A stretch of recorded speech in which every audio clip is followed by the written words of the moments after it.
soddonka bishan Abriil oo hadda naga xigaan saacado kooban inay jiraan wadamo waaweyn oo isku diyaariyey inay ku dhawaaqaan aqoonsiga Somaliland ayagoona qorshahoodu yahay laba farxadoodba inay u dabaaldegaan shacabka reer Somaliland farxaddan aqoonsiga iyo farxadda 18 May oo ku asteysan maalintii ay kala soo noqdeen Somaliland shacabkeedaba dalkii 60kii ay ku darsadeen Soomaaliya saadaasha aqoonsigana waa 30%. wadamada la filayo ama la saadaaliyaba inay ku dhawaaqi karaan aqoonsiga Somaliland safka hor waxaa kaga jira wadamada Imaaraadka, Mareykanka, Hindiya, Greega iyo dhowr wadan oo ku yaala qaaradan xaqiiq waxaan u arkaa in ay qabyaaladi ku jirtay meesha oo la leeyahay umaada dhalanin meeshan nin ogaadeena tahay xagga ku noqo marka saan sheegayna Soomaalinimadaas lagu xadgudbaya ay dhibtay laakiin ani shakhsi ahaan hadda Muqdisho waxaan uga baahnahay sidee la kala isku qabadsiin karaa Jamaalow marka adiga lagu leeyahay nin ogaadeena tahay jigjiga iyo meelaha ka timid tag meesha dalkan uu markaas ra'iisul wasaare ka yahay nin ogaadeena haddaba uu maad arrinta ugu muhiimsan ogaadeenku ma Ethiopian ba mise waa Soomaaliyan waa Ethiopian sababtoo ah Soomaaliya ma degna way jiraan meelo kooban oo joogto ah in lagu beero waa si looga badan yahay xoogooda ogaadeenku wuxuu jiraa Ethiopia iyo Kenya markay joogaan Ethiopia waa Ethiopia markay joogaan Kenya waa Kenya Kenya waa wadan annaka aan leenahay gobol aan ka degannahay Kenyan baan nahay wadani baan nahay tan wasaaradda arrimaha gudaha iyo wasaaradda maaliyadda iyagana kulan baan u galnay waxaa la isla qaatay in waqooyi bari laga dabageeyo mashruucan oo qaybtooda sheerkooda ay ka helaan ninkan hadalkiisa wuxuu ka mid yahay jawaare ka taagan Soolbari kooxda kale inay sheegteen inay ka dambeeyaan deegaankan in laga reebo mashaariicda tiimka fardhiya waxay sheegeen inay ka dambeeyaan maamulka xasanna waxay sheegeen inay ka dambeeyaan UN-ka midda kale ka dabageyntan uu sheegayo wax kale ma ahan deegaankan intay ku lahayn mashaariicdaas ama loo qoondeyn doono si dadban wax u soo gaarsiin doonta Somaliland wixii ka soo haraa bismillaah saaxiibeel ku soo dhawaada madal furan anigana waa Liibaan Maxamed Aadan aan ku bilaabay mowduucan caawiyo 24 saac ugu dambeysay reerkii ogaadeen waxay mudaharaad ka wada hayeen hadal ka soo yeeray wariye Jamaal Cusmaan oo shaki ku galiyay wareysi lala yeeshay nasabada Xamse Cabdi Barre ra'iisul wasaaraha Soomaaliya hadalkan ay dhibsadeen Xamse iyo ogaadeenba wuxuu daba socday dhibaato uu sheegay wariyaha in lagu geystay airportka Muqdisho dhibaatada waxa kala ma ahayn waxa lagu yiri Soomaaliya umada dhalan waxa tahay ogaadeen Ethiopian dalka ku noqo waana intuu ka careysan yahay ama ka caroodoba Jamaal Cusmaan dan wariyihii barnaamijka watay ama daadihinaya ayaa ku yiri Xamse waa ogaadeen wuxuuna ka soo jeedaa deegaanka maxaa isaga looga dhigay ra'iisul wasaaraha Soomaaliya markaas uu ku jawaabay Jamaal Cusmaan ma wahan ogaadeen uu sheegtaa aad leedahay jigjiga iyo meesha aad ka timid tag ee aad qabyaalada u fahamtay ma sidaa baa lagu yiri mase adiga fahamkaaga weeyaan ma fahamkayga ma sidaas baa la yiri jigjiga iyo dhulka jinime aad ka timid ku noqodaas sida ay tahay baa la yiri waan ogtahay de markaad wariye tahay inagu waraysiga markaan qaadayno hadalka waan u fiirsanaa ma iskama dhahaysid qof wuxuu yiri ma ogtahay sababtoo ah bariba maxkamad lagu la aadi karaa qoladii kala sidan ma haysana marka hadalka waa la igu yiri waana xaqiiq waxaan u arkaa in ay qabyaaladi ku jirtay meesha oo la leeyahay umaada dhalanin meeshan nin ogaadeena tahay xagga ku noqo marka saan sheegayna Soomaalinimadaas lagu xadgudbaya ay dhibtay laakiin ani shakhsi ahaan hadda Muqdisho waxaan uga baahnahay sidee la kala isku qabadsiin karaa Jamaalow marka adiga lagu leeyahay nin ogaadeena tahay jigjiga iyo meelaha ka timid tag meesha dalkan uu markaas ra'iisul wasaare ka yahay nin ogaadeena nin wala soo faajin kara horta de Xamse waa nin ogaadeena la dhahay laakiin calaamad su'aal ba saaran inkastoo aan rabin inaan hadda sii galgalo laakiin inuu ogaadeen yahay in kale soo xildhibaan reer Cabdullaah lama ka soo baxay Kismaayo uu ka soo baxay oo waan aqaanay inuu ka soo baxay uu saas ku soo baxay laakiin de moogtahay Soomaalida waa la isla dagaa qabiilo yar oo qabiilo waaweyn waxa jira la qaaraan baxo oo ka tirsan moogtahay marka dib markii aan ka baaray dad badan oo sokeeyo ahna way ku sheegayaan dhalasho ahaan ma aha inta uu sheeganay waa qabiil yar oo kale oo aan ahayn horta way jiraan qabaayil fara badan oo Soomaali ah ay kuwan ahayn ba ka soo kala jeeda qoomiyadaha beeshan ogaadeen ay kula nool yihiin wadamada Ethiopia iyo Kenya oo ay isdhex galeen oo la sheegta magaca beeshani hadda anigu magaalada waxa daawanay wareysi uu bixiyay nin Oromo uu yiri markaan dhex joogo Soomaalida waxaan sheegtaa haybta ogaadeen marka beeshani waxa ka dhex taagan muran la mid ah murunka beesha Biimaal oo ay isku haystaan jireerta iyo jilaaca arrintan Xamse way ka duwan tahay kiiskaasi ninkan wariyaha ah Jamaal Cusmaan isaga laga rabo inuu cadeeyo inuu san u dhalan Xamse beesha ogaadeen haddaba uu maad arrinta ugu muhiimsan ogaadeenku ma Ethiopian ba mise waa Soomaaliyan waa Ethiopian sababtoo ah Soomaaliya ma degna way jiraan meelo kooban oo joogto ah in lagu beero waa si looga badan yahay xoogooda ogaadeenku wuxuu jiraa Ethiopia iyo Kenya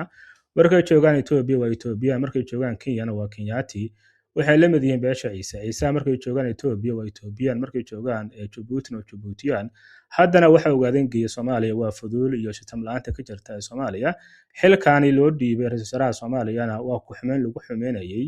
beesha ma jarteen Kenya waa wadan annaka aan leenahay gobol aan ka degannahay Kenyaan baan nahay wadani baan nahay dawladda ayaan ku jirnaa dastuurka waddankana aan xukumayaa marka fudaadka badanna la iska joojiyo aan ka soo gudbo qodobkaani madaxweynaha maamulka Puntland tababar maanta wuxuu soo xiray boqolaal ciidamo ku soo biiri doona booliska maamulkaasi si gaar waxa la sheegay booliskaani tababarka loo soo xiray in loo tababaray sidii militariga wixii hadda ka horeeyay maamulkaani ma lahayn militarigan iyo hay'ado kale amniga waxa ka xadiday federaalka Soomaaliya haddase waxaa jira warar sheegaya wixii ka dambeeyay 15 May hadduusan Xasan Sheikh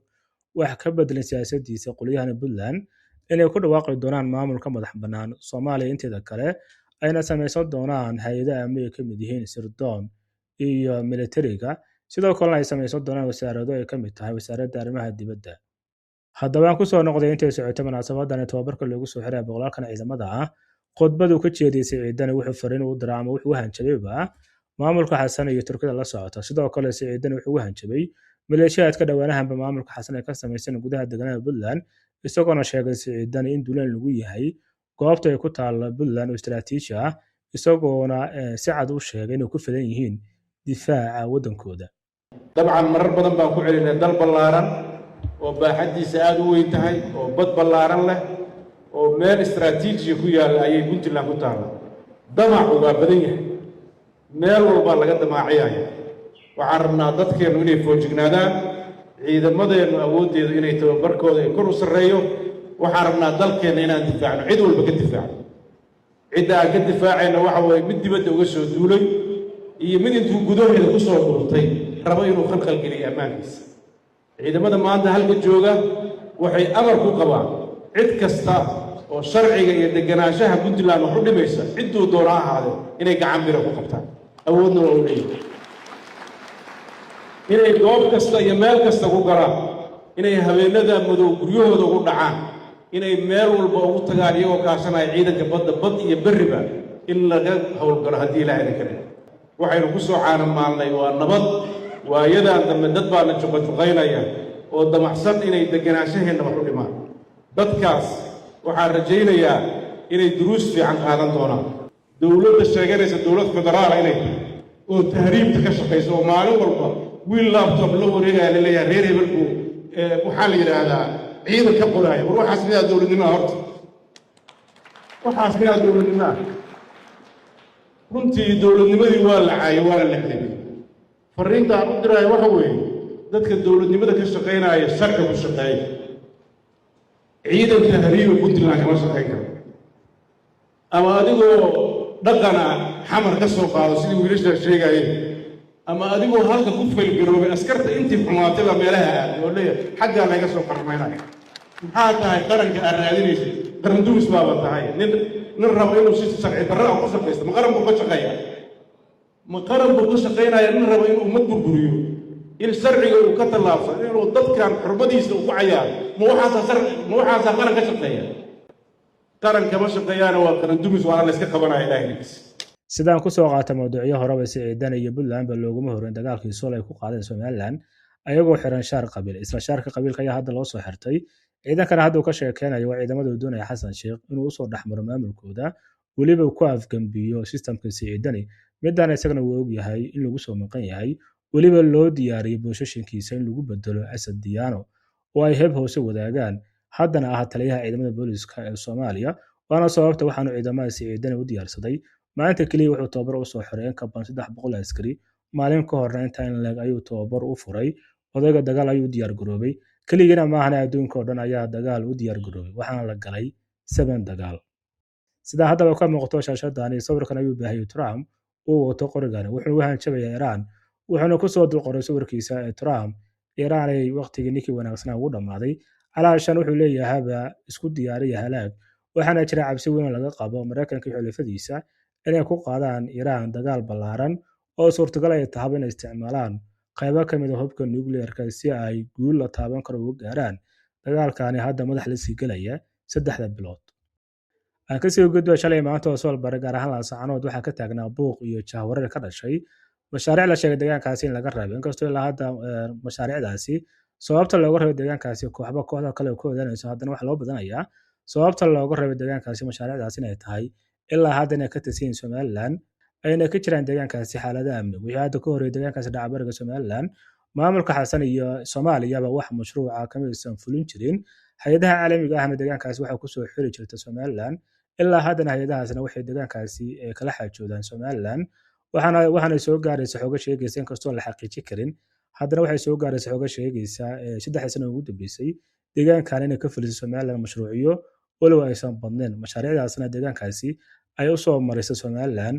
in joogiyo deegaankaasi ka howlgala munaasabna aysan ahayn magacooda hadda inaan ku dhawaaqo waxaa la isla qaatay in waqooyi bari laga dabageeyo mashruuca bulsho shalay markaanu u tagnay World Banka waan isla taagay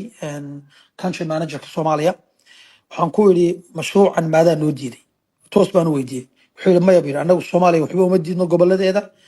dowladda Soomaaliya ay u taalaa meesha ay iyadu u irmaari garayso mashaariicdan iyagaana go'aan kale wasaaraddiina maaliyadda iyo wasaaradda arrimaha gudaha ayaa mashruucan ku shaqo leh iyaga kala xaajood waxaan ku yidhi aan kulanno inagu aynu shir galno waayahay buu yidhi berri baan dhoofayaa ayaan kulanno marka isagana ballan baanu leenahay wixii mashaariicii hore usoo socday World Bank iyo waxa soo socda inaanu bal waqooyi bari ahaan World Bank inay kulmaan kulan gaar yeeshaan waa ku ballan tan wasaaradda arrimaha gudaha iyo wasaaradda maaliyadda iyagana kulan baanu galnay waxaa la isla qaatay in waqooyi bari laga dabageeyo mashruucan oo qaybtooda sheerkooda ay ka helaan ninkan hadalkiisa wuxuu ka mid yahay jahwareer ka taagan Soomaaliya kooxda kale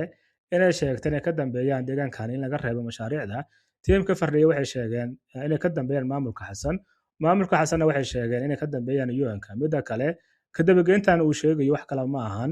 deegaankan intay ku lahayn mashaariicdaas ama loo qoondeyn doono si dadban waxa uu soo gaarsiin doonta Somaliland wixii ka soo hara waxa soo gaarsiin doona Puntland oo mashruucyo ka fulisa deegaano hoos yimaada Buuhoodle ugu dambeyntii ku soo afeeray mawduucan caawi waxaan soo xoogeysanay wararka sheegaya 3 bishan Abriil oo hadda naga xigaan saacado kooban inay jiraan wadamo waaweyn isku diyaariyay inay ku dhawaaqaan aqoonsiga Somaliland ayagoo qorshahoodu yahay laba farxadoodba inay u dabaaldegaan shacabka reer Somaliland farxaddan aqoonsiga iyo farxadda 18 May oo ku asteysan maalintii ay kala soo noqdeen Somaliland shacabkeedaba dalkii 60kii ay ku darsadeen Soomaaliya saadaasha aqoonsigana waa 30%. wadamada la filayo ama la saadaaliyaba inay ku dhawaaqi karaan aqoonsiga Somaliland safka hor waxaa kaga jira wadamada Imaaraadka, Mareykanka, Hindiya, Greega iyo dhowr wadan oo ku yaala qaaradda Midowga Afrika waxaan sii wada sugnaaba waa 30 Abriil ilaa inta laga gaaray 2 May. mawduuca caawana inta ayaa ku soo afmeeray